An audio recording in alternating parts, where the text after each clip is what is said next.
ఓం గురుభ్యో నమః. The supreme yoga యోగ వాసిష్టము నిర్వాణ ప్రకరణ యోగం 139వ రోజు 25th జనవరి 2021. ఒక రెండు లైన్ వెనక్కి వెళ్తామా మేడం? అలాగే.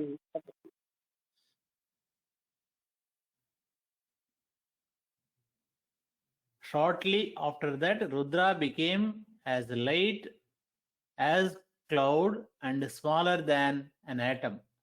He became invisible. He had become one with the absolute Brahman or pure consciousness. All this I saw in that rock by the divine eye. Of course, if one sees the rock with the physical eye as if it lies at a distance, only the rock is seen. In every part of the rock, I saw this creation, sustenance, and dissolution take place. I saw the universe in the past, present, and future. అక్కడికి ఆపాము నేను madam. Okay. Vasishtha continued. Vasishtha వారు చెప్తున్నారు madam. వశిష్ఠుల వారు చెప్తున్నారు. Yes. After thus contemplating the infinite consciousness for some time,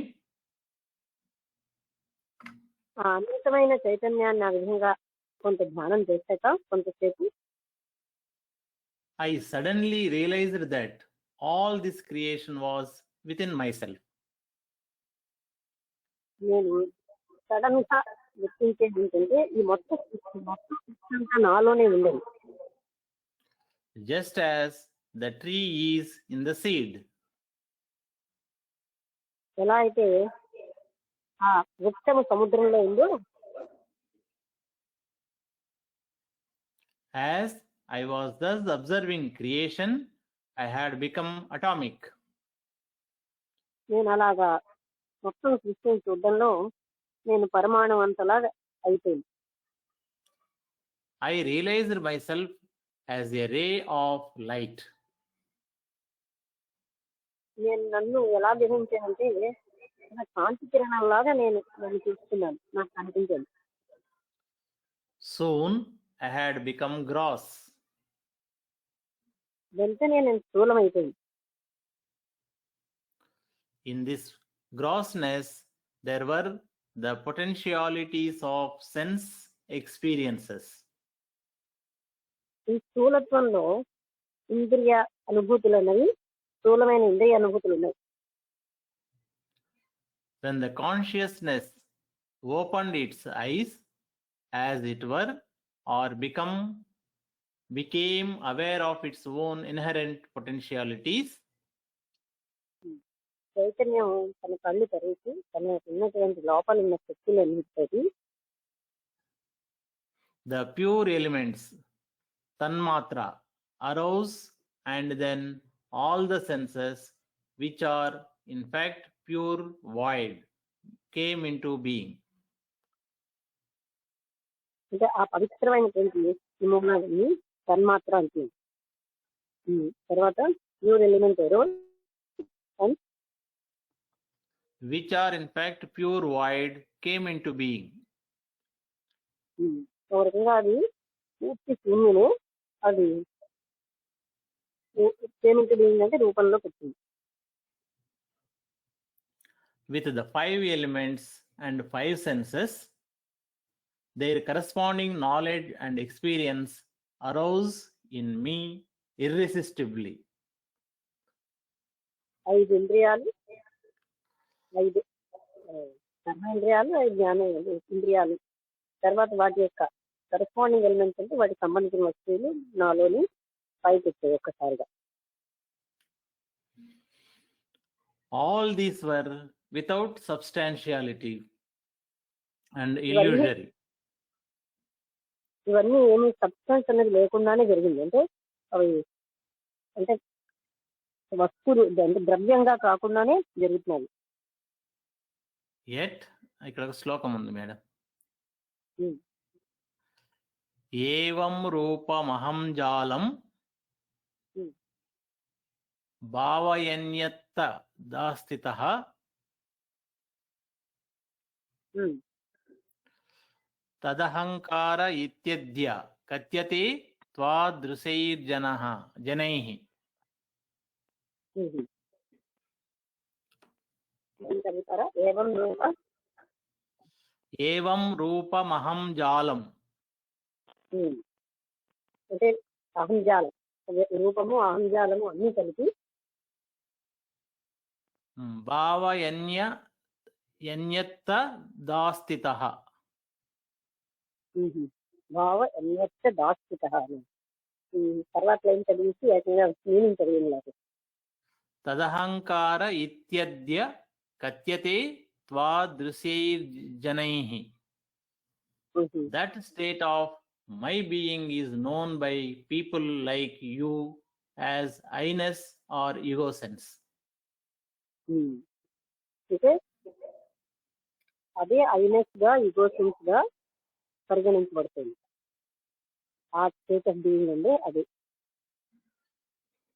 Though I am pure consciousness, I seem to have acquired a subtle body and an antahankarana, అంతఃకరణ, mind and so on అనేసి ఉంది madam. అంతఃకరణ. పవిత్రమైన చైతన్యాన్నైనా నాకు ఒక సూక్ష్మ శరీరం, అంతఃకరణ, ఇంకా మనస్సు, ఇవన్నీ వచ్చాయి. When I experienced space, I knew what earth was. నేనేమో ఎప్పుడైతే శూన్యస్థితిని అనుభవించానో అప్పుడు భూమి ఏమిటో నాకు తెలిసింది. I became earth. నేను అప్పుడు భూమిని అయిపోయింది. In that earth, I experienced the existence of countless universes. ఆ భూమిలో నేను అనంత అంటే లెక్కలేనని జగత్తులని అనుభవించాను. Without ever abandoning the awareness that I am the infinite consciousness. ఎప్పుడు కూడా నేను అనంత స్పృహని కోల్పోకుండానే ఎరుకతోటే ఇవన్నీ గమనించింది. While I remained in the earth consciousness, I experienced the experiences of the earth. నేను భూమి యొక్క చైతన్యాన్ని పొందినప్పుడు భూమి యొక్క అనుభూతిని పొందాను. Truly, this was mental, and I had myself become the earth.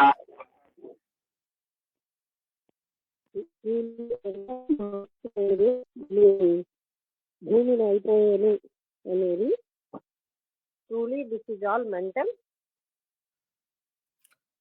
This was mental, and I had myself become the earth. అది ఇదంతా మానసికమే. నేను అసలు యాక్చువల్ గా భూమిని అయిపోయాను. Equally truly, this was not mental, nor did I actually become the earth. మళ్ళీ మరి అంత నిజం ఏంటంటే మెంటల్ కానీ కాదు, నేను నిజంగా కూడా ప్రిపేర్ అవ్వలేదు. Apart from the mind, there is no earth. మనస్సుకి అతీతంగా భూమి అనేది లేనే లేదు. The notion that arises in consciousness is pure consciousness and nothing else. నా చైతన్యంలో ఏర్పడినటువంటి భావము కేవలంగా అది పవిత్రమైనటువంటి చైతన్య స్వరూపం, అదొక్కటే గాని ఇంకేం కాదు.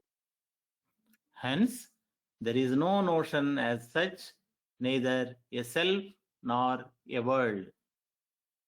అందుకని ఇక్కడ మీకు కన్ఫ్యూజన్ ఎందుకు అవ్వకూడదు అంటే ఒకసారి ఉందంటున్నారు, ఒకసారి లేదంటున్నారంటే అది ముందు ఉందన్నట్టుగా కనిపిస్తుంది. దాన్ని బాగా గ్రహించే ఎరుకతో ఏమీ లేదు అక్కడ అనే విషయం మీద ఇలా చెప్తున్నారు. ఒకసారి ఉంది, ఒకసారి లేదని చెప్తున్నారు కదా. అంటే ముందు ఒక భావన అన్నది ఉంది, మళ్ళీ దాన్ని పరీక్షిస్తే భావన అన్నది అసలు లేనే లేదు కదా, ఒక ప్యూర్ కాన్షియస్నెస్ అని మళ్ళీ అలా చెప్పడానికి కారణం అక్కడ భావనే లేదు, ఒక ప్యూర్ కాన్షియస్నెస్ ఉంది, ఎర్త్ కూడా లేదు. When it is thus seen, the world does not exist. ఇలా చూస్తే జగత్ అన్నదే అసలు exist అయ్యలేదు. When it is not observed carefully, it seems to come into being.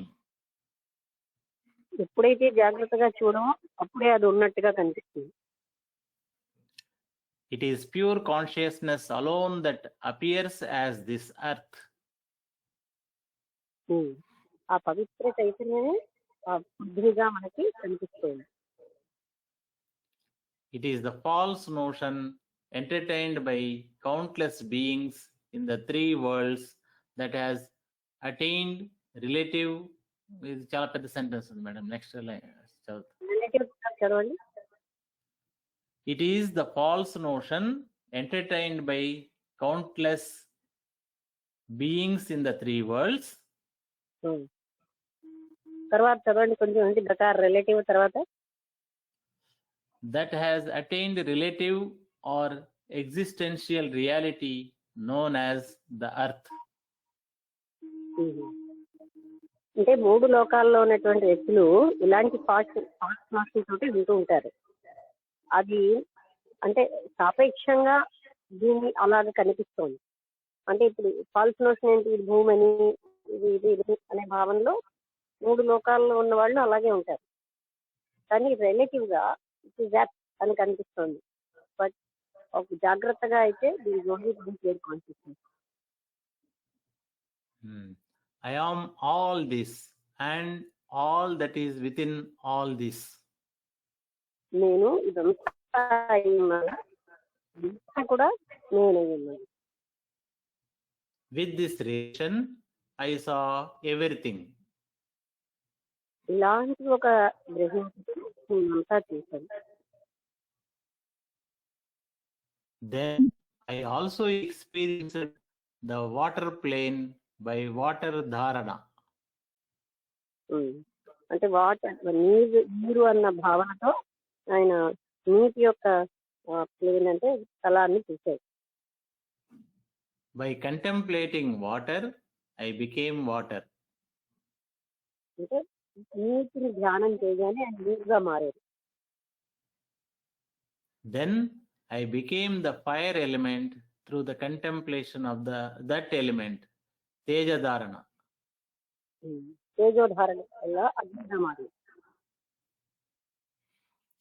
I became the good color, Suvarna, in gold and so on. అది బంగారంగా భావన చేసినప్పుడు gold గా మారాడు, gold colour. I became vitality and valor in men. మనుషులలో ఈ ప్రాణశక్తి గాను అందులోని వీరత్వం గాను మారాడు. In jewels, I sparkled as their fire. Jewels అంటే నగలలో వాటిలో ప్రకాశించేటువంటి కాంతిగా అయ్యాను. In rain clouds, I became the light of the lightning. వర్షాకాలపు మేఘాలకు ఆ మెరుపుల్లో మెరుపుగా అయ్యాను. Whatever I experienced in that states of earth, water and fire, Prithvi, నీరు, అగ్ని మొదలైన వాటిలో నేను ఏదైతే అనుభవించానో I experienced only as Brahman. అది కేవలంగా బ్రహ్మత్వంగానే నేను అనుభూతి చెందాను. When one enters another state with this intelligence, ఈ తెలివితో వ్యక్తి మరొక స్థితిలోకి గాని ప్రవేశిస్తే out of his own wish, obviously one does not experience unhappiness or sorrow. వ్యక్తి అప్పుడు ఒక దాంట్లోంచి ఇంకో దాంట్లోకి ఎంటర్ అయినప్పుడు దుఃఖము గాని సంతోషం లేని స్థితి గాని పొందడు. When one touches a river of sparks, which he fancies in his own mind, he does not experience pain. River of పాత River of sparks. Parks SPARKS. అంటే పార్క్స్ అంటే కాంతి పుంజాలు. ఒక నదిగా తను అనుభవించినప్పుడు తను ఫీల్ అయినప్పుడు ఆయన ఏ రకమైన బాధకి లోనవడు. Such was the case with my elemental experiences. నా పంచభౌతికమైనటువంటి అనుభూతులు అలా ఉన్నాయి. Then I became the air element by Vayudharana. వాయువుగా ధారణ చేసినప్పుడు నేను వాయువు అయిపోయాను. I taught the grass, leaves, creepers, and straw the art of dancing. నేనేమో గ్రాస్ అంటే గడ్డికి, ఆకులకి, గడ్డికి డ్యాన్స్ ఎలాంటి అలా నేర్పించాను.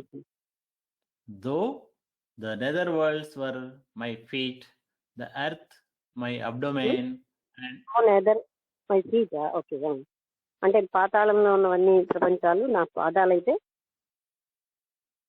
the earth my abdomen, భూమి నా యొక్క కడుపు భాగం, and the heavens my head. స్వర్గము మొదలైనవి నా తల. While I was wind, I did not abandon my subatomic nature. నేను విండ్గా గాలిగా ఉన్నప్పుడు నాకు ఉన్నటువంటి అటం కంటే చిన్నగా అయినటువంటి ఆ స్వభావాన్ని పోగొట్టు ఐ డి నాట్ అబాండన్ అంటే వదులుకోలేదు. The sister continued. After all this, I re-entered my cottage or hermitage in outer space. ఇదంతా అయిపోయాక స్పేస్ కావాలన్న నా కాటేజ్ లోకి తిరిగి నేను వెళ్తుంది. I looked for my physical body. ఉన్న భౌతిక శరీరం కోసం నేను చూశాను. It was not there. అది అక్కడ లేదు. But I found an aged sage sitting in that hermitage. కానీ అక్కడ ఒక ముసలిగా ఉన్నటువంటి ఒక్క యోగి ఆ ఆశ్రమంలో కూర్చున్నట్టు కనబడింది. He was in deep meditation. ఆయన గాఢమైనటువంటి ధ్యానంలో ఉన్నాడు. I thought he must also have been an aged sage who wanted to meditate in seclusion. నేనేమనుకున్నా అంటే ఆయన కూడా ఎవరు లేని దగ్గర ఒంటరిగా ధ్యానం అనుకుంటున్నాడు అనుకున్నాను.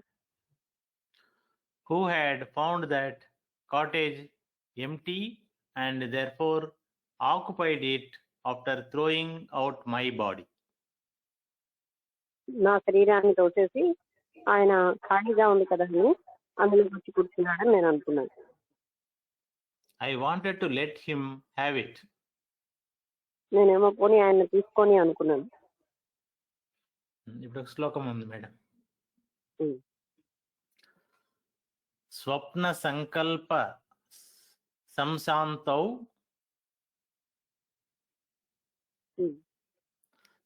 స్వప్న సంకల్పం యదా సా సుకుటీ నష్టా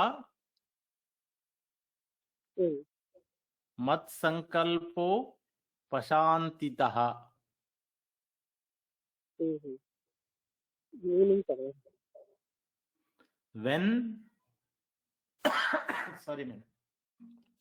When my desire to stay in the cottage ceased, the cottage disappeared.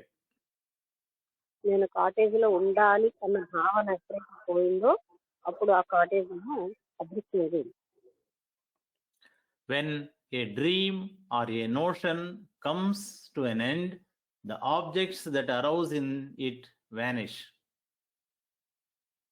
అది ఎప్పుడైనా సరే ఒక భావన కానీ ఒక స్వప్నం కానీ వచ్చినప్పుడు అవి ఉంటాయి, పోయినప్పుడు అవి పోతాయి.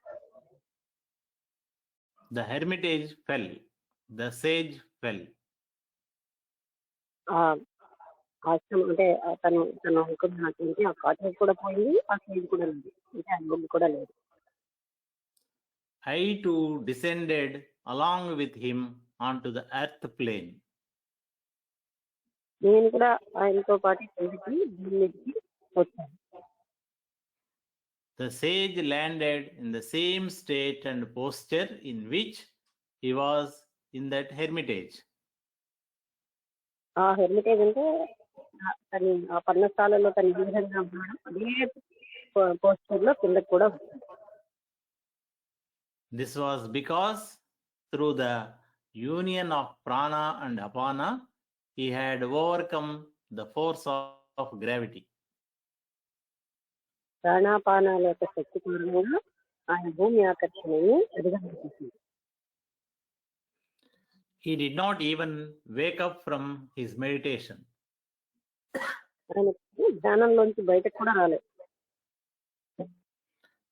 His body was as strong as a rock and as light as cotton. ఆయన శరీరం అంటే ఒక రాయి అంత గట్టిగా ఉంది, తర్వాత దూది అంత మెత్తగాను ఉంది. లైట్ గా అంటే తేలిగ్గాను ఉంది. In order to rouse him, I assumed the form of a cloud and rained and thundered. ఆయన్ని నేను లేవనెత్తాలని నేను ఒక మేఘంగాను ఒక పిడుగుగాను అయ్యాను ఆయన్ని ధ్యానంలోంచి లేవనెత్తడానికి. He regained body consciousness and greeted me and told me his story. ఆయనకి శరీర స్పృహ వచ్చి ఆయన తన కథ అంతా చెప్పడం మొదలెట్టారు. I have wandered in the realms of the gods for a considerable time.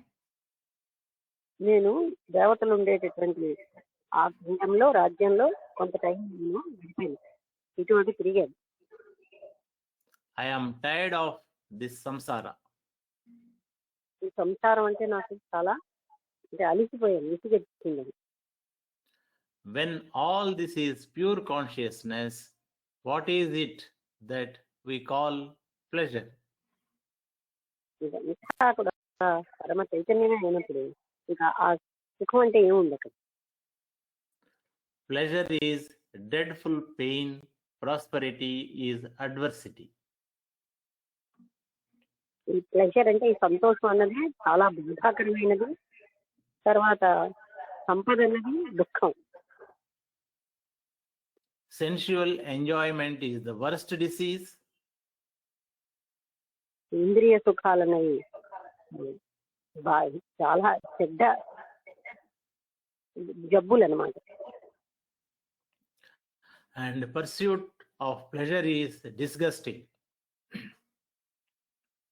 సుఖం కోసం వెతుకులాట అన్నది చాలా విసుగైన విషయం.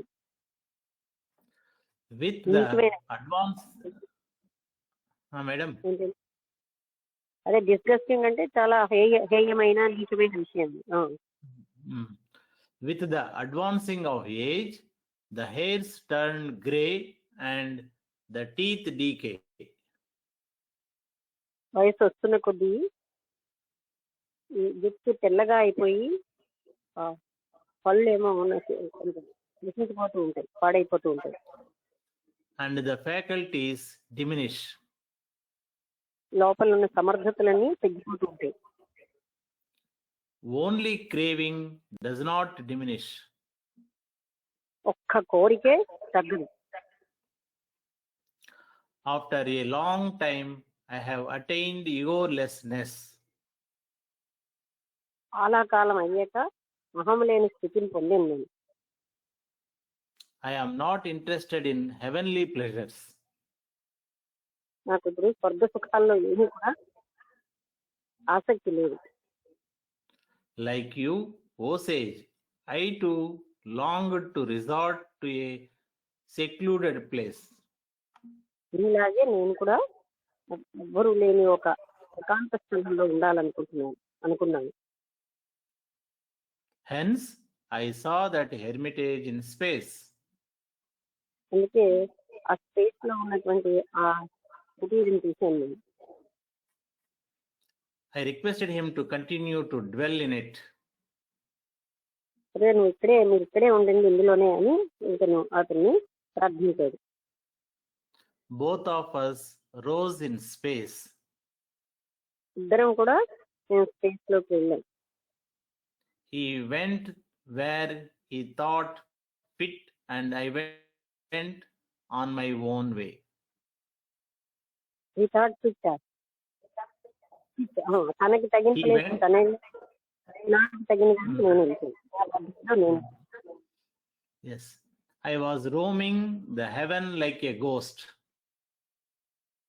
ఒక ఈ స్వర్గం అంతా ఒక దయ్యంలాగా నేను తిరిగాను. No one could see me till one day I thought, may I be seen henceforth by these gods. ఎవరు కూడా నన్ను చూడలేదు, కానీ నేను అనుకున్నాను ఈ దేవతలు నన్ను ఒక రోజు చూస్తారని. They began to see me. ఆలోచన రాగానే వాళ్ళు నన్ను చూడడం మొదలుపెట్టారు. In due course of time, I came to have a physical or material body. కొంతకాలానికి నాకు ఒక భౌతికమైనటువంటి శరీరం రావడం మొదలైపోయింది. To me, there was no difference between the subtle and the physical bodies. నాకు సూక్ష్మ శరీరానికి భౌతికంగా ఉన్న శరీరానికి తేడా ఏమీ కనబడలేదు. They were both pure consciousness in reality. నిజం చెప్పాలంటే రెండు కూడా పవిత్రమైన చైతన్యమే. Even here, I appear to function in and through this body because of this discourse. ఇక్కడ కూడా నేను ఈ శరీరాలతో పనిచేస్తున్నాను. There is no notion in me other than of Brahman. నాకు ఏ భావన లేదు ఆ బ్రహ్మతత్వం తప్ప. Hence, even when I am engaged in diverse activities, this realization of Brahman does not cease. నేను ఎన్ని రకాలైనటువంటి పనులు చేస్తున్నా సరే ఈ బ్రహ్మజ్ఞానం అన్నది, ఎరుక అన్నది నాకు పోలేదు, అందులోనే ఉన్నాను. Because of the recurrent feeling of the ethereal Vasishtha that arises in the minds of all of you and also in me. Recurrent అంటే తిరిగి తిరిగి రావడం. రికరెంట్ ఫీలింగ్స్ ఆఫ్ వశిష్ట భావన తిరిగి తిరిగి రావడం వల్ల మళ్ళీ చదవండి. Because of the recurrent feelings of Vasishtha and you That arises in the minds of all of you మీ మనస్సుల్లో ఇవన్నీ ఉండడం బట్టి, and also in me, నాలో కూడా ఉండబట్టి I appear to be seated here. నేను ఇక్కడ కూర్చున్నట్టుగా కనిపిస్తున్నాను. అంటే మీరు కూడా అలా ఊహించడం బట్టి, నేను అలా భావించడం బట్టి ఇక్కడ ఉండడం అన్నది ఉన్నట్టు కనబడుతుంది. అంటే అర్థం ఏంటి, అక్కడ మనం అందరం ఉన్నట్టు కనబడే వాళ్ళని పేరు చేస్తారు. అది మనసులు ఉన్నోని భావింపులో ఉంటాం. In truth, however, all this is pure void, and all these are only notions that arise in the mind of the Creator. నిజం చెప్పాలంటే ఇది కేవలం భావనలు మాత్రమే. ఎవరైతే క్రియేట్ చేస్తున్నారో క్రియేట్ మనసులో భావాలేదు. When the truth is realized, all these things of so-called creations vanish. వినబడలేదండి. When the truth is realized, all these scenes of so-called creations vanish. అది ఎప్పుడైతే సత్యం అన్నది గ్రహిస్తామో అప్పుడు ఇన్ని వస్తువులుగా ఇవన్నీ కూడా పూర్తిగా నశించిపోతాయి. ఈ రూపాలు, వస్తువులు, సమస్య. Even as a mirage ceases to be seen as water when its true nature is understood. అది దూరం నుంచి ఎండమావి నీరులా కనబడుతుంది, కానీ దగ్గరికి వెళ్ళాక ఎండమావి యొక్క అసలు స్వరూపం తెలిసిపోయినట్టుగా. Liberation confers inner coolness on the mind. Liberation అంటే ముక్తి వలన అంతర్గతమైనటువంటి ఒక చల్లదనం వస్తుంది మనసులో. Bondage promotes physiological distress. బంధం అన్నది భౌతికంగా ఎన్నో నిస్పృహను కలిగిస్తుంది. Even after realizing this, one does not strive for liberation.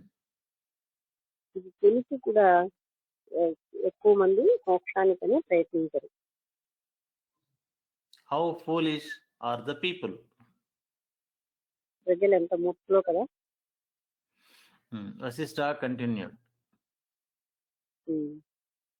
ఎందుకంటారు? తులసిరామ గారు చెప్పండి.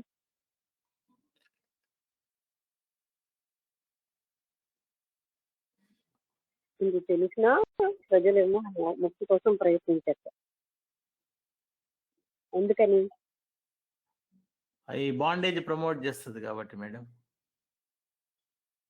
బాండేజ్ లో ఉన్న మధురత్వం అంత బాగుంటుంది.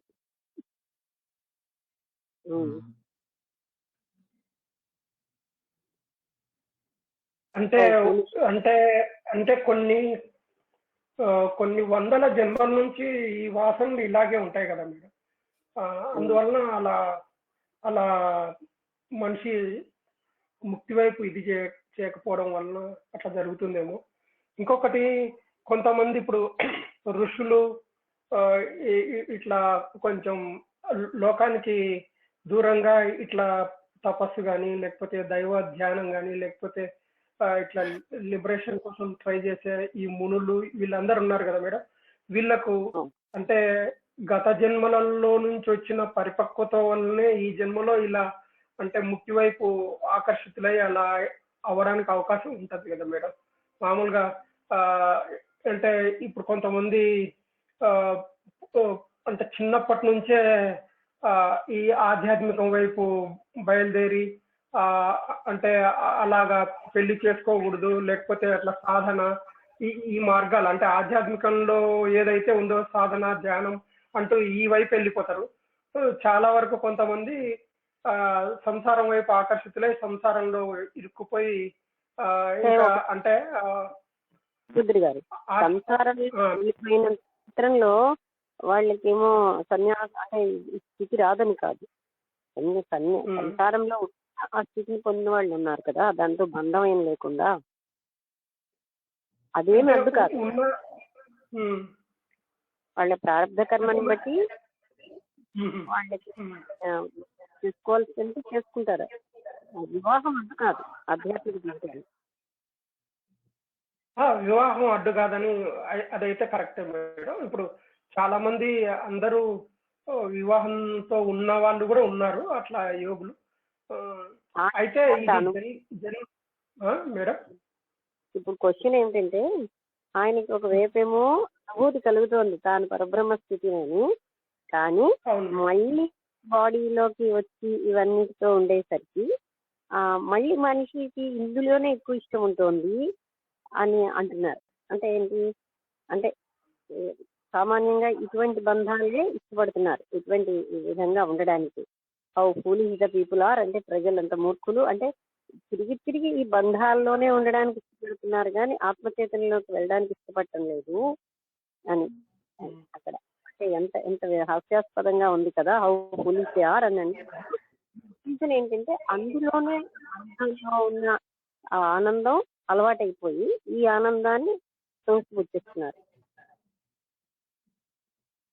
అంటే దీనికి ఒకటే కదా మేడం, అంటే తత్వ విచారణే ముఖ్యం కదా మేడం దీనికి.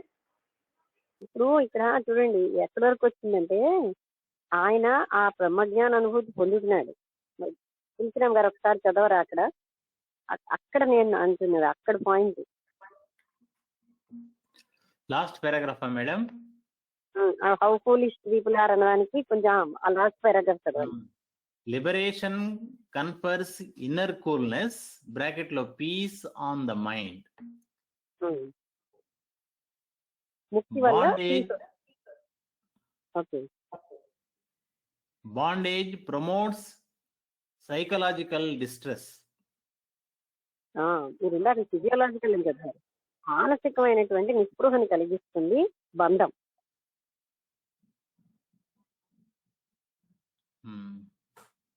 Even after realizing this, one does not strive for liberation. అంటే ఇక్కడ వరకే ఉంచింది మనసు అందరూ. అంటే బంధం అన్నది మానసికమైనటువంటి నిస్పృహని కలిగిస్తోంది. లిబరేషన్ అన్నది అంతర్గతమైనటువంటి శాంతిని ఇస్తోంది. Even one does not try for liberation, అయినా కూడా వ్యక్తి లిబరేషన్ కి ప్రయత్నించదు. ఇక్కడ ఉంచండి, ఇక్కడే మనసు ఉంటుంది. అంటే లిబరేషన్ అంత అనంతమైన శాంతిని ఇస్తుంది. బంధం అన్నది సైకలాజికల్ గా నిస్పృహకి తీసుకెళ్లిపోతుంది. కానీ ప్రజలు ఎక్కువగా బంధాన్నే కోరుతున్నారు. హౌ ఫూలిష్ పీపుల్ ఆర్ అంటేనండి. దాని తర్వాత సెంటెన్స్ తెలుసు రామగారు, చదవండి. దాని తర్వాత How foolish are the people. How foolish are the people. అంటే ఏదైతే డిస్ట్రెస్ నిస్పృహాన్ని కలిగిస్తుందో దాన్ని కోరుతున్నారు. ఏదైతే పరమ శాంతిని ఇస్తుందో దాన్ని కోరట్లేదు.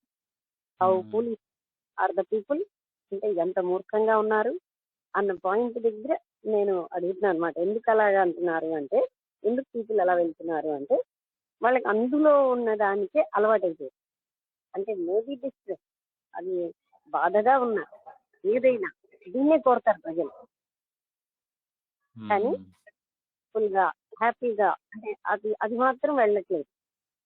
హౌ ఫూలిష్ పీపుల్ అంటే ఎంత మూర్ఖంగా ఉన్నారు ప్రజలు అని అందుకు చెప్తున్నాడు అనమాట వాక్యం. అంటే ఇందాక అనుభూతులన్నీ ఏంటంటే ఆయనకి ఈ ప్రాణాపాన వాయువుల వల్ల వాళ్ళు పైకి వెళ్ళిపోయగలిగే స్థితి వచ్చింది. తనకేమో శూన్యంలోనే ఒక హెర్మిటేజ్ ఉంది. ఆ హెర్మిటేజ్ లో ఆయన ఇటు అటు తిరిగిన తర్వాత ఎవడో తన హెర్మిటేజ్ లో ఉంటే కొంచెం ఎక్కువ వయసులో ఉన్న వ్యక్తి అది చూస్తాడు. అతను తన బదులు ఇంకెవరో ఉన్నారు, ఈ బాడీని అక్కడికి తన బాడీని ఎలా ఉంది చూద్దాం అనుకుంటాడు. కానీ తన బాడీని అక్కడికి తోసేసి ఇంకొకడు ఉన్నాడు, ఫోన్లే ఉంటే ఉండని ఆయన్ని తీసుకొని అనుకుంటాము. ఆ హెర్మిటేజ్ డిసప్పేర్ అయిపోయింది, ఆయన లేదు. మళ్ళీ ఏమో ఇద్దరు కూడా కిందకి దిగినప్పుడు ఆయనతో మాట్లాడినప్పుడు అతనికి ఏమనిపిస్తుందంటే, చెప్తున్న ఆయనకి నాకు భౌతిక శరీరం ఉన్నా సూక్ష్మ శరీరం ఉన్నా రెండు నాకు ఒకటే అనిపిస్తుంది ఆయన. ఆ తర్వాత ఏంటంటే అతనితో మాట్లాడాక ఆయన కూడా ఇతనిలాగే ఎవ్వరూ లేని పరిస్థితిలో ధ్యానం చేసుకోవాలి ఒంటరిగా అనుకుంటాడు. అతను కూడా ఆ విధంగానే సంయుక్తం వల్ల పైకి వెళ్తాడు. లోకంలో అతనికి స్వర్గం అంటే ఇష్టం పోయింది. అవన్నీ చెప్పి ఎవరి మార్గాన్ని వాళ్ళు వెళ్ళిపోతారు. అంటూ అతను ఫైనల్ గా చెప్తున్నాడు, ఈ బంధం అన్నది ఇంత చికాకుని కలిగిస్తూ ఉంటుంది. అంటే సైకలాజికల్ డిస్ట్రెస్ ఇస్తుంది బంధం అంటే అది. కానీ అది సుప్రీం స్థితి ఏమిటి, ఒక శాంతి ఇస్తుంది. కానీ ఎక్కువ మంది ప్రజలకు అది ఇస్తూ ఉండదు. అంటే హౌ ఫూలిష్ పీపుల్ ఆర్ అని అందుకు చెప్తున్నాను మీకు. How foolish are the people అంటే ఇష్టపడుతూ ఉంటారు. ఈ ప్రాపంచిక జీవితమే చాలా మంది ఇష్టపడుతూ ఉంటారు.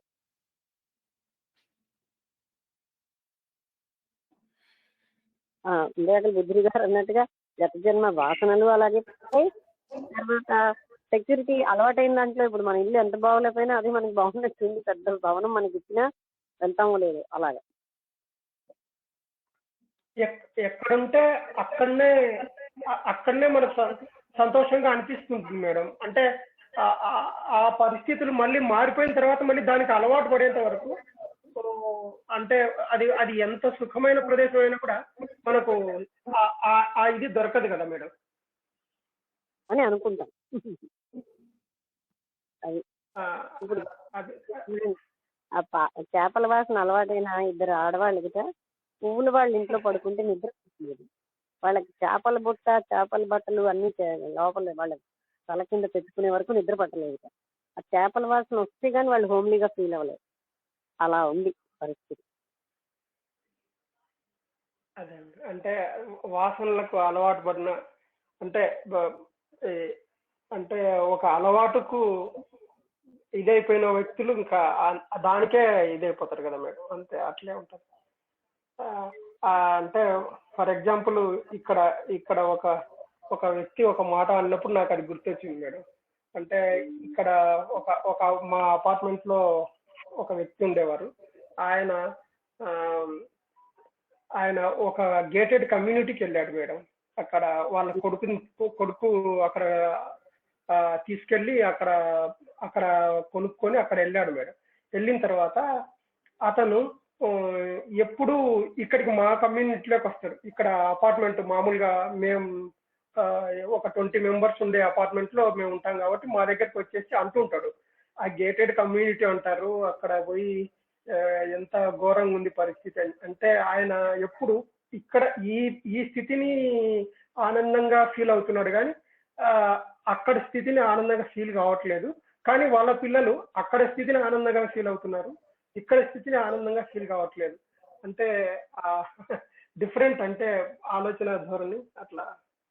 ఆ, ఇది అది అది అంటే అది అది ఒక ఇదే అలవాటుని బట్టే కదా మేడం అట్లా అయ్యేది. నేను ఇంకోటి ఏంటంటే అంత గొప్ప పరబ్రహ్మ స్థితి అంత పీస్ఫుల్ ప్రపంచంలో అంటే ఒకదానికంటే ఒకటి డిఫరెంట్ ఉంటాయి. అంత అనంతమైన ఆనంద స్థితికి శాంతిని ఇచ్చేదాన్ని కూడా ప్రజలు ఇష్టపడటం లేదు అన్నట్టుగా చెప్తుంది. ఇక్కడ ఇప్పుడు ఏంటంటే మనకి ఆ కమ్యూనిటీకి ఈ కమ్యూనిటీకి both are world, but that is the difference ఇది కదా. అవును. స్థితులు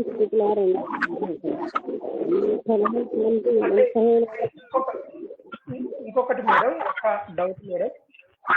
ఇప్పుడు ఇప్పుడు ఆత్మజ్ఞానం పొందినాము అని చెప్పి కొంతమంది పీఠాధిపతులు లేకపోతే ఒక ఋషులు గురువులు ఉంటారు కదా మేడం, మరి వాళ్ళు ఆశ్రమాలు ఇవన్నీ పెట్టుకొని మళ్ళీ ఈ గందరగోళంలోనే ఉంటుంటారు కదా మేడం. అంటే వాళ్ళ పరిస్థితి ఏంది మేడం? అంటే వాళ్ళు ఎంతో ప్రయత్నం చేసి ఒక స్థితికి వచ్చిన తర్వాత మళ్ళీ ఆ స్థితి అట్లా అంటే ఎట్లా మేడం అది?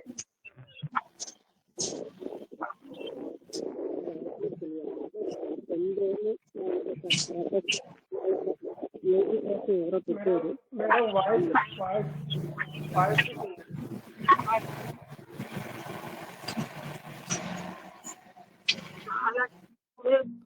అంటే ఆయనకి పార్వతీ పరమేశ్వరు వేరే రూపంలో ఇల్లు వదిలిసి బెనారస్ వాళ్ళు చూపించారు. అతను తీసుకునేవన్నీ అప్పటి నుంచి ఆయనకి అన్ని వేగంగా క్రాస్ చేయగలిగే శక్తి వస్తుంది. నువ్వు పెళ్లి చేసుకున్నా బెనారస్ అంటే క్రాస్ వెళ్ళగలవంటారు. కానీ ఆయన ఎన్నో అర్థావధానాలు తర్వాత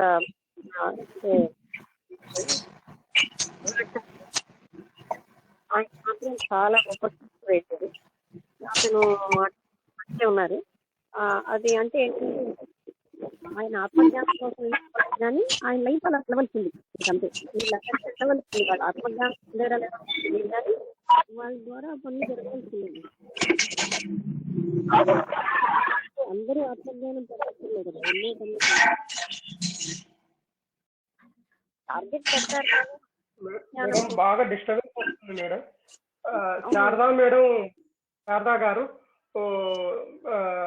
అన్మ్యూట్ లో ఉన్నారు మేడం. ఓకే, ఇప్పుడు శారదా మేడం అన్మ్యూట్ లో ఉన్నారు. ఇందాక డిస్టర్బెన్స్ బాగా వచ్చింది. నేను ఏదో అందాం అనుకున్నాను, ఇంతట్లోనేమో మళ్ళీ కంటిన్యూ అయితే ప్రశ్న అది మ్యూట్ లో పెట్టలేదు.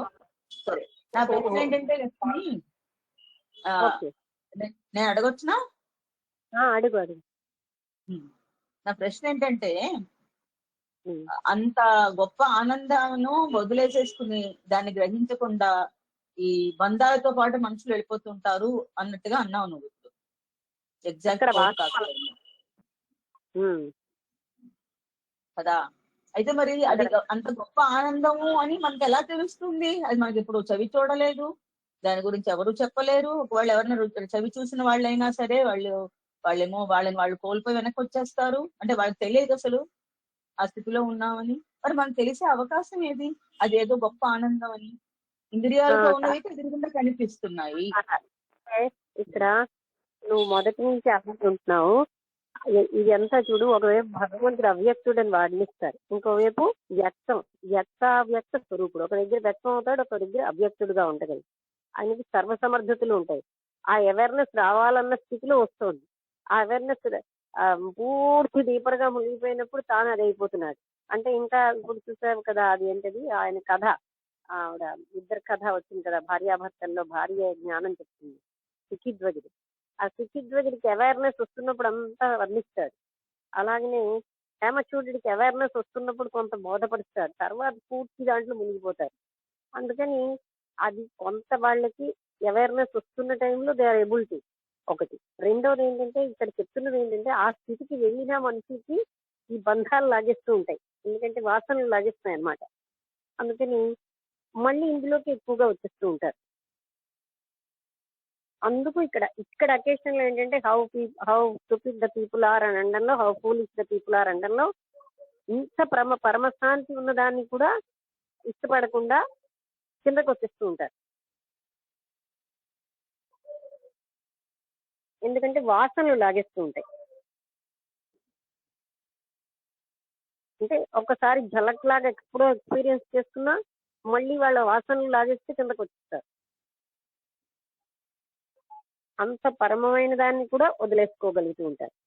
కానీ ఈయన అన్ని సమయాల్లో ఆ పరబ్రహ్మ స్థితిలోనే ఉంటూనే అన్ని ఎక్స్పీరియన్స్ చేశారు. ఏ టైంలోని డీవియేట్ అవుతే ఇంక అక్కడే ఆగిపోతాడు.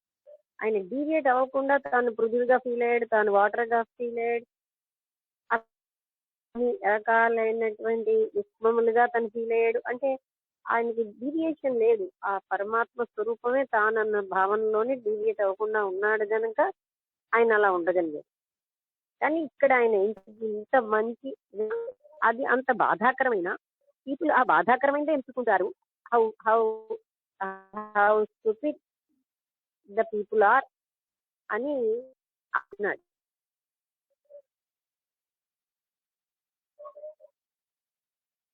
అంటే ఇప్పుడు ఝలకులు వస్తూ ఉంటాయి అన్నమాట మనకి. వస్తాయి, తెలుస్తాయి, తెలియకుండా ఉండదు. అయితే ఇంకా డీపర్ కాన్షియస్నెస్ లోకి వెళ్ళిపోయేసరికల్లా దెర్ ఇస్ నో అబ్జర్వర్ ఆ స్టేజ్. బట్ ఆల్వేస్ ఫస్టే అబ్జర్వర్ లేకుండా ఉండడు కదా, ఆ పూర్తి అబ్జర్వర్ లేని ఇంకా డీపర్ స్టేజ్ లోకి వెళ్ళిపోయాక దట్ వన్ విత్ దట్. కానీ అందరూ కూడా మొదట్లో హేమచంద్రుడు వర్ణించాడు, సిద్ధుడు కూడా ఇగో ఇలా ఉంది ఇలా ఉందని చెప్తున్నాడు. అంతకుముందు ఉన్న కథల్లో కూడా నాకు ఇలా అనిపిస్తోంది అని చెప్తున్నారు. అంటే వాళ్ళు ఎక్స్పీరియన్స్ చేస్తున్న చెప్పగలుగుతున్నారు. మరికొంత స్థాయిలోకి వెళ్ళాక ఈవెన్ చూడాల కూడా ఆ స్థితి ఇది అని కన్ఫర్మ్ చేయగలుగుతుంది. ఎందుకంటే వెన్ దే కమ్ అవుట్ వాళ్ళకి ఆ కాన్షియస్నెస్ ఉంటుంది. ఒకసారి ఉండదంటున్నా, ఒకసారి ఉంటుంది అంటున్నాం. అవును, ఎందుకంటే డీపర్ గా అబ్జర్వర్ లేని స్టేజ్ లో అది ఉండదు. But when they come out వాళ్ళకి అవి ఉంటాయి. ఆ జ్ఞాపకం అంతా కూడా, జ్ఞాపకం అంటే ఆ అవేర్నెస్ అంతా ఉంటుంది అప్పుడు అని మనకు అర్థమవుతుంది కదా. వీళ్ళందరూ చెప్తున్నారు కదా, నాకు ఇలా ఉంది ఇప్పుడు ఇలా అనిపిస్తోంది, I'm with that whole consciousness. ప్రహ్లాదుడి కథ కూడా ఇందులో వచ్చింది కదా, నేను ఇప్పుడు అంతటితో ఏకమైపోయానని చెప్తాడు కదా. నాకు ఇప్పుడు ఇలా ఉంది, ఇప్పుడు నేనన్న బాడీ స్పృహ లేదు నాకు, నేను ఇంతకాలం ఉండిపోతే 8 రోజులు ఎన్ని యుగాలుగా అయిపోయిందనో ఏదో అంటాడు. అంటే అక్కడ అతనికి ఆ స్పృహ కోల్పోయిన స్థితికి వెళ్ళి మళ్ళీ పైకి వచ్చాడు. వచ్చినప్పుడు ఈ కూడా సే వాట్ హ్యాపెన్ అది చెప్పగలిగి. అంటే ఇక్కడ వన్ కాన్షియస్నెస్ దేర్ బట్ ఉంది కదా మనలో. నిద్రలో మనకి ఏం జరుగుతుంది, మనం హాయిగా నిద్రపోయామని ఎవరు చెప్తున్నారు? ఆ consciousness. So that consciousness is always there.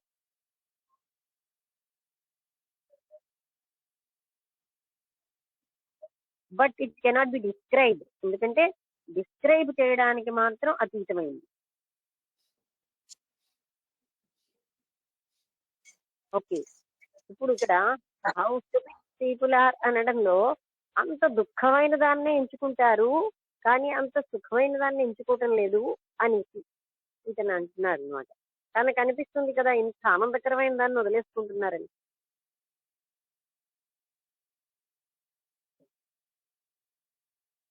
ఇది చెప్తున్న అతను అంటున్నాడు. మేడం, ఇప్పుడు మనం కూడా ఒక సాధారణ మనుషులాగానే ఉండి కొంచెం ఎంతో కొంత ప్రయత్నం, ఆధ్యాత్మిక ప్రయత్నాలు చేసేటప్పుడు మనకు కూడా కొన్ని అనుభూతులు, అంటే అప్పుడప్పుడు అంటే కొంచెం ప్రశాంత స్థితి, అంటే ఇప్పుడు ఎప్పుడైనా ఒకసారి అట్లా జరుగుతుంటది. కొన్ని ప్రశాంత స్థితి, ఒక స్థితి అంటే ఆనందంగా ప్రశాంతంగా, అంటే ఒక డిస్టర్బెన్స్ లేని స్థితిలో అప్పుడప్పుడు కొద్దిగా అట్లా అనిపిస్తుంది. మళ్ళీ మామూలు స్థితిలోకి పడిపోతుంటాం. అప్పుడున్న పీస్ అది కంటిన్యూ అవుతే బాగానే ఉంటుంది. ఆ పీస్ కంటిన్యూ కాకుండా కట్ ఆఫ్ అయిపోతుంటది. అది మనకు అప్పుడప్పుడు అందరికీ ఒక అనుభూతి అయితే దొరుకుతుంది కదా మేడం. నా విషయంలో అయితే కొద్దిగా నేను అప్పుడప్పుడు కొద్దిగా అట్లా నాకు దొరుకుతుంది అని నేను అనుకుంటున్నాను మేడం. అట్లా మళ్ళీ అది కంటిన్యూ ఉండడం లేదు. అంటే అది ఆ బ్రహ్మానంద స్థితి అట్లాంటి స్థితి కాకుండా కొంచెం మామూలుగా పీస్ ఆ టైప్ లో కూడా కొంచెం దొరుకుతుంది అనేది నాకైతే అట్లా అనిపిస్తుంది. అంటే ఇంద్రియాల యొక్క పనులన్నీ ఆగినప్పుడు ఒక టైప్ ఆఫ్ పీస్ఫుల్ పీస్ అనేది అనుభవంలోకి వస్తుంది. అలాంటిది కానీ అది దానికి పోల్చుకుంటే ఉంటుంది కానీ ఇది కూడా మనకు కంటిన్యూ అవ్వదు అంటున్నారు. కరెక్ట్. ఇంద్రియ వ్యాపారాలు ఉన్నంత కాలం అది సంభవం కాదు. అదే మేడం, అదే అప్పుడప్పుడు వచ్చి కొంచెం ఆనందం కలుగుతుంది, మళ్ళీ అది కంటిన్యూషన్ రావట్లేదు, మామూలుగా మళ్ళీ మామూలు గోళంలో పడిపోతున్నాం మేడం. అట్లా ఉంటుంది.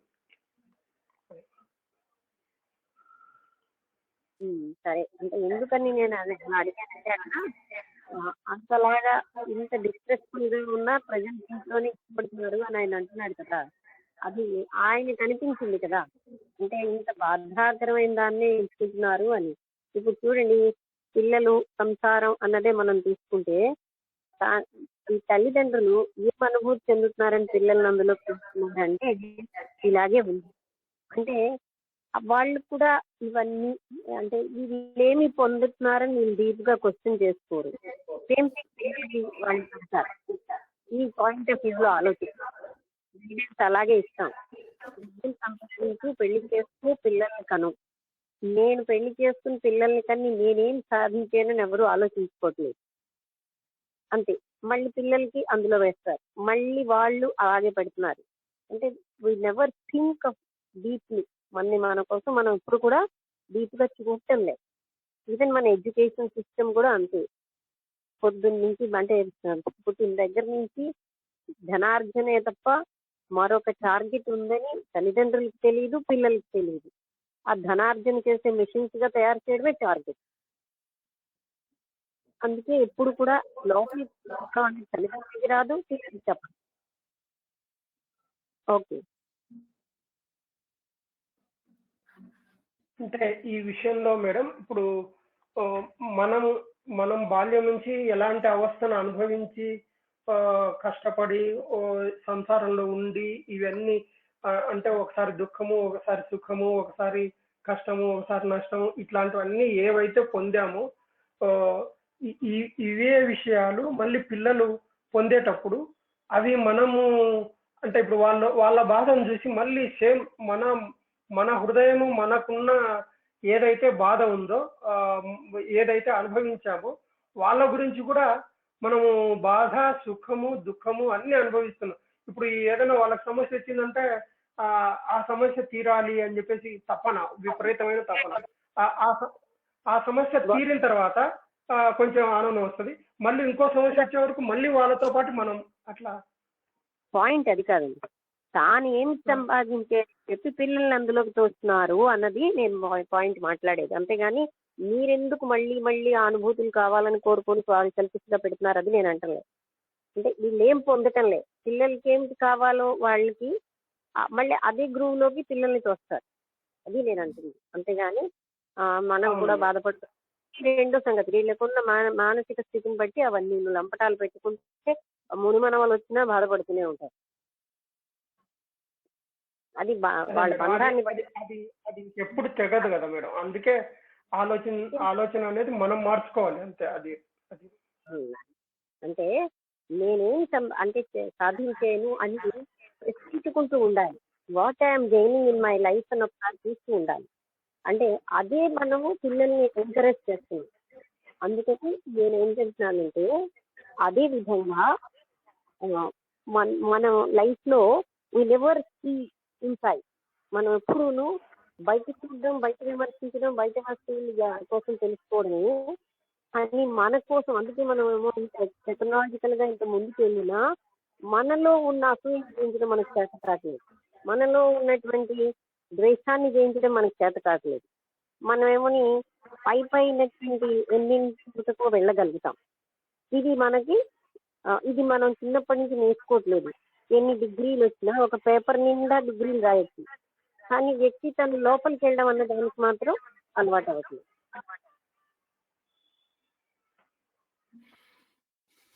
అదే మేడం, అది విచారణ అనేది కంపల్సరీ చేస్తేనే. అర్థమైందా? తల్లిదండ్రులు కానీ ఆ జ్ఞానం అనుకోండి, ఆ తల్లిదండ్రులు ఆ పిల్లలకి ఆ ట్రైనింగ్ ఇస్తారు. తల్లిదండ్రులకే జ్ఞానం లేకపోవడంతో తల్లిదండ్రులు పిల్లలకి ఇలాంటి ట్రైనింగ్ ఇస్తారు. ఎందుకంటే వీళ్ళేమీ పొందరు. కానీ నేను బిఫోర్ మ్యారేజ్ అందరినీ అడిగేదాన్ని, ఎందుకు చేసుకోవాలి మ్యారేజ్ చెప్పండి అంటే, మేము మాకేమో సెక్యూరిటీ అంటే మీకు వచ్చిందా, రాలేదు. మాకు ఒక తోడు ఉంటారు, తోడు దొరికారా, లేదు. మరి ఎందుకు అంటున్నారు? ఎవరు చెప్పలేకపోయారు. ఒక్క ఆమె మాత్రం మేము ఏ బాధలు పడుతున్నామో నువ్వు ఆ బాధలు పడాలి, అందుకే నేను చెప్తున్నాను అన్నారు. ఇది రైట్ అన్నది. అంటే అలాగా they don't know what for అనేది. ఎందుకంటే మనం ఎప్పుడు కూడా సీరియస్ గా మన లోపలికి మన లైఫ్ చూడం. We are running behind certain things, but we never see wisely our self. Earning మనీలో 60 years అయిపోతుంది. After that will be tired. ఈ 60 ఏళ్ళ జీవితం అలవాటైన దాంతో మళ్ళీ జీవిస్తారు. అలా జరుగుతుంది. అంటే కాన్సెప్ట్స్ కానీ అవిని అగైన్ వితౌట్ అవర్ నాలెడ్జ్ అవే పులిమేస్తాం పిల్లలకి. ఆ విధంగానే వాళ్ళు కూడా రెప్లికాస్ అయిపోతారు. This is going on. But ఎక్కడో ఎవరో ఇప్పుడు కొంతమందే అలాగా లోపలికి చూడడం అనే దానికి అలవాటైన వాళ్ళే అది చేస్తారు. ఇప్పుడు ఇందాక నేను చెప్పాను కదా, ఏదో విన్నాను, అందులో వాళ్ళ తండ్రి చెప్తాడు, అతన్ని నువ్వు అడ్డకు, చదివాడు చదవకపోతే మానేసాడు అంటే కొడుకు యొక్క తండ్రి జ్ఞానం గనక కొడుకుని ఎక్కడ అడ్డొద్దంటారు. Because he understood this boy ఒక వైజ్ పర్సన్ అని. అందుకని తన యాక్టివిటీస్ అన్న విజ్డమ్తో ఉంటాయి కనుక తన అడ్డకని చెప్తాడు భార్యకి. అందుకని తను ఎవ్వరూ అడ్డరు.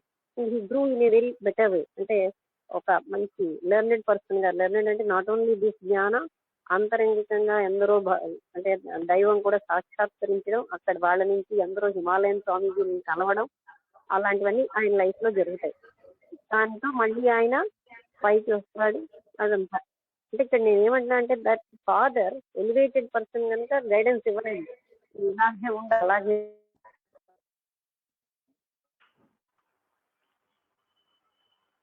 ఇవ్వనంత మాత్రంలో ఆయన ఏం చెడిపోలేదు, చాలా ఉన్నత స్థాయికి వచ్చాడు. అంటే ఇక్కడ నేను చెప్పేది ఇక్కడ ఎందుకు ఆపానంటే, జస్ట్ ఇది అందరికీ మనం మరొకసారి అలర్ట్ అవుతామని. డిస్ట్రెస్ అంటే ఎంత నిస్పృహ భరితంగా ఉన్నా ఈ జీవితం మన పిల్లలు కూడా నిస్పృహలోకే తీసుకొస్తాం. అలా వస్తే కానీ మనకి తృప్తి. అదేదో సెక్యూరిటీ అని సెక్యూరిటీ అన్నది అసలు ప్రపంచంలో లేనే లేదు.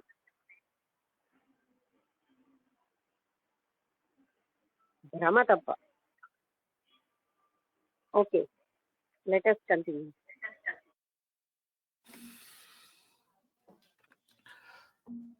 మేడం టైం అయింది మేడం, క్లోజ్ చేస్తామా? టైం అయిందా? ఓకే, ఏదైనా ఏమైనా చెప్తే మాట్లాడండి, ఇంకేమైనా మాట్లాడితే మాట్లాడండి. Let us continue.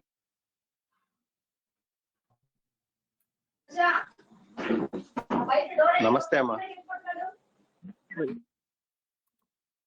ఇప్పుడు మీరు చెప్పే మాట చాలా బాగుందమ్మా. కారణం ఏంటంటే తల్లిదండ్రులు అవతల ఉన్నాడు చూడండి, తల్లిదండ్రులకి సంస్కారము, ఆ సంస్కారము ఆధ్యాత్మిక కోణంలో ఉండడం, అది సత్యం పట్ల దీక్ష కలిగి ఉండడం, ఇవన్నీ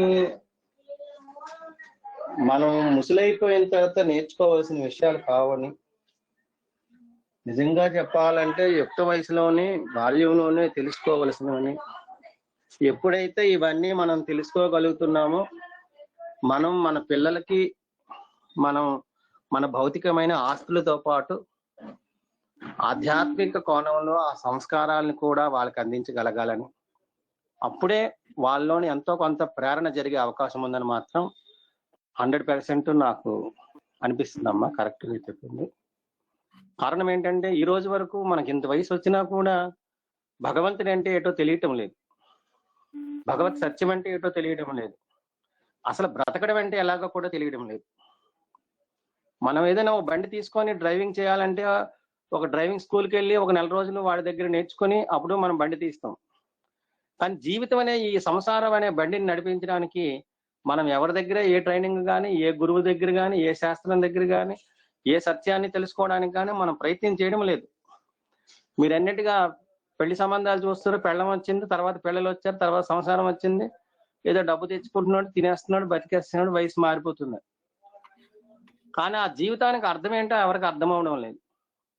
లోకం కూడా ఎలాగుందంటే, నీకు ఎంతమంది పిల్లలు, నీకు ఎన్ని ఇళ్ళు, నీకేం కారు ఉంది, నీకు ఉద్యోగం ఎంత, నువ్వు ఏటి సంపాదించావు అంటే భౌతికమైన సంపాదనే గొప్ప జీవితంగా అవగాహన చేసుకునే వ్యవస్థ కూడా అట్లాగే తయారవుతుంది. అందుకోసం అంతరంగ వ్యక్తి నిర్మాణం కావాలి.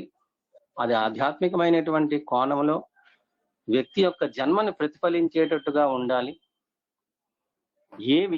ఏ విషయాన్ని మనం తెలుసుకుంటున్నా కూడా అది మన ఉద్ధరణకి ఆధారభూతం అవ్వాలి.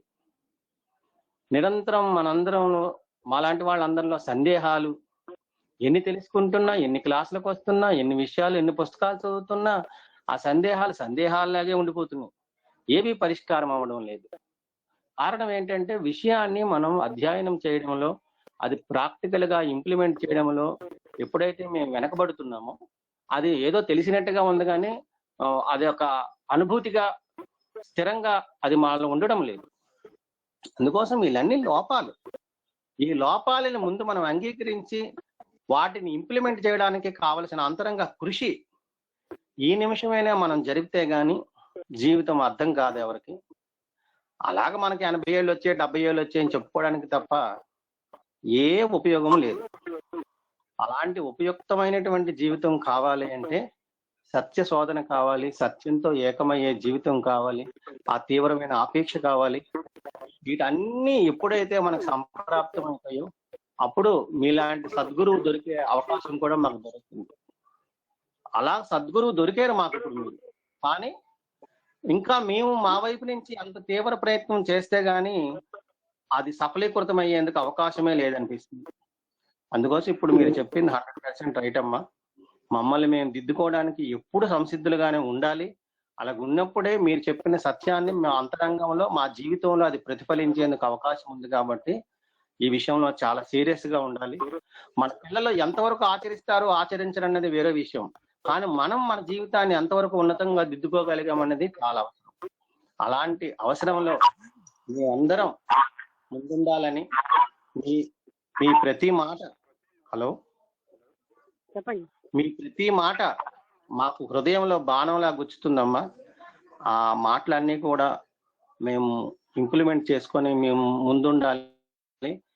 మా జీవితం అంతమయ్యే లోపే అది ప్రతిఫలించాలని మేము తీవ్రమైనటువంటి భావ సంపత్తితో ఉన్నామని మీకు తెలియజేస్తాం. అయిందా? నేను కూడా వన్ అమాంగ్ యూ గానే మాట్లాడుతున్నాను. ఎందుకంటే ఆ ట్రాక్ ని పడేసి అదేదో సెక్యూరిటీ అనుకుంటాం. మనకే రాదు సెక్యూరిటీ, బట్ సెక్యూరిటీ. అది నేను అనేది. అదే బ్రాంచ్ వాళ్ళందరూ నేను ఇలా చేసిస్తాను. That's all. అంటే వీఆర్ ప్రైడ్. అందరిలాగా నేను లేకపోతే ఎలాగన్న ఒక భయం ఒకటి. ఎక్కడికి తీసుకెళ్తున్నాను ఆలోచించాను. బాగా చెప్పారమ్మా, బాగా ఉంది. ధన్యవాదాలమ్మా మీకు. ఓకే, నమస్తే అండి. ఇంకెవరైనా మాట్లాడతారో ఆపిద్దాం.